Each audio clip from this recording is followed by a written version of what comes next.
Hello guys, ഇത് ഞങ്ങൾ ഇവിടെയൊക്കെ പരിസരങ്ങളൊക്കെ വൃത്തിയാക്കുകയാണ്. ഞങ്ങളുടെ കുട്ടികളുടെ ഘോഷയാത്രയുണ്ട് ഇരട്ടക്കുളം ജുമാഅത്ത് പള്ളിയിൽ. പിന്നെ അതിനുള്ള പരിശ്രമങ്ങളാണ്. നമ്മുടെ നെടുതിനുമല്ലേ വർഷത്തിൽ നമ്മുടെ റസൂലുള്ളാന്റെ ഒരു ഇതല്ലേ, അപ്പോൾ എല്ലാവരുടെയും പരിസരമൊക്കെ വൃത്തിയാക്കുകയാണ്. കുട്ടികളൊക്കെ ഇങ്ങോട്ട് വരുവേ, അവർക്ക് ഞങ്ങൾ ചെറുതായിട്ട് പിന്നെ പായസം ഇതൊക്കെ കൊടുക്കുന്നുണ്ട്. നമ്മളുണ്ട്. എനിക്ക് ഒരുപാട് കൈക്കോട്ടൊന്നും എടുത്തിട്ട് ഇങ്ങനെ പറ്റില്ല.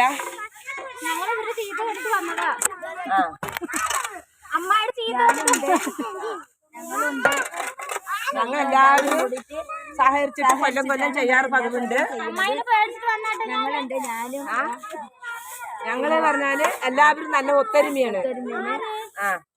നല്ല കൂട്ടായ്മയോടെയാണ് ഞങ്ങൾ ചെയ്യുക. അപ്പൊ എല്ലാവരും കൂടിയിട്ട് ഇങ്ങനെ വൃത്തിയാക്കാണ്. കുട്ടികൾ വരേണ്ടതല്ലേ, എല്ലാ കൊല്ലവും ഇവിടെ വൃത്തിയാക്കാറുണ്ട്. അപ്പൊ ലൈക്ക്